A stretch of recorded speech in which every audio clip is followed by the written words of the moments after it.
যাও রুম থেকে যাও, আমি এখন রুমে রেস্ট নিব। তুমি এখানে কি করছো? আপু আমি রুমে ছিলাম, ভাল লাগতেছিল না, এর জন্য ছাদে আসছি। আপু ওরা আমার সাথে এমন করে কেন? আমি পাহাড় থেকে আসছি দেখে আমি ওদের মতো দেখতে না তাই? সবাই কোথায় এমন করে? হোস্টেলে তো আরো মেয়েরা আছে, তারাও কি তোমার সাথে এরকম করে? না, টাইমে তুমি এই রুমে কেন আসছো? তোমাকে বলছেন এই রুমে আসবা না। এই রুম আমার, আমি এই রুমে থাক। তোর সাহস তো কম না, তুই আমার মুখে মুখে তর্ক করিস। বের হ রুম থেকে। আমি এই রুম থেকে যাব না। আমার তো এই রুমে থাকতে কোনো সমস্যা হচ্ছে না, সমস্যা হচ্ছে আপনার। আপনার সমস্যা হলে আপনি বের হয়ে যান রুম থেকে।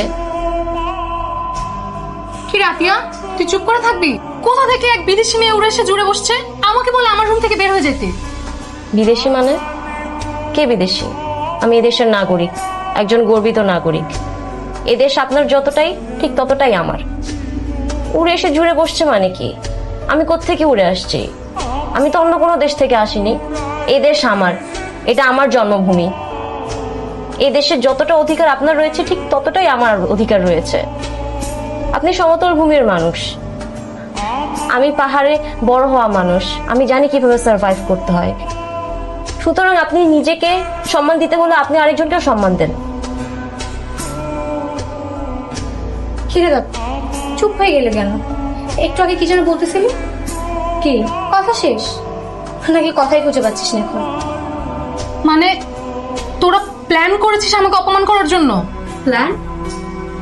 আমি তো দেখতেছি এই মেয়েটা আসার পর থেকে তুই ওকে বিভিন্নভাবে অপমান করে যাচ্ছিস। আমি সবই দেখতেছি, কিন্তু আমি কিছু বলতেছি না। আচ্ছা, তোকে একটা কথা মনে করিয়ে দিই। এই যে কিছুদিন আগে তুই হোস্টেলে ফেরার সময় রাস্তায় কিছু বকাটে ছেলে তোকে হ্যাঁ করলো।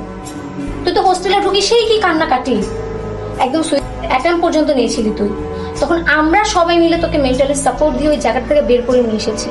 আর সেই তুই কিনা এই মেয়েটাকে অপমান করে যাচ্ছিস। আচ্ছা তুই একবার ভাবতো, ও তোর পরিবার ছেড়ে চলে এসেছে, ঢাকায় তোর কেউ নেই। তো আমাদের তো উচিত ছিল ওকে পরিবারের মতো করে মেন্টালি সাপোর্ট করার। তুই সেটা না করে তোকে বের করে দিচ্ছিস। আচ্ছা ধর তুই ওকে বের করে দিলি, ও কোথায় যাবে? আজকে ওর যদি কোনো দুর্ঘটনা ঘটে, তুই সারা জীবন নিজেকে মাফ করতে পারবি তো? আমি সরি। আমাকে কেন সরি বলছিস? যদি সরি বলার হয় ওকে বল। সরি আপু, আমাকে মাফ করে দিও। সরি কেন বলতেছেন আপু? আপনারা আমার বড় বোন, আপনারা আমার পরিবার। আর আমি তো ছোট, আমি ভুল করলে তো আমাকে শাসন করবেনই। তুমি কোনো ভুল করো নাই, ভুলটা আসলে আমারই, আমার ইগোর। তোমার জায়গায় আমি থাকলে আমারও ঠিক তোমার মতোই খারাপ লাগতো। আমি আসলে বুঝি নাই, তোমাকে না বুঝে অনেক কিছু বলে ফেলেছি। পারলে আমাকে মাফ করে দিও। আপু আপনি অনেক ভালো মনের মানুষ, আপনি কোনো কষ্ট নিবেন না। আমি এখন বাসায় বলতে পারবো যে আমার দুইটা বোন আছে, আমার বাসায় আমাকে নিয়ে আর চিন্তা করা লাগবে না।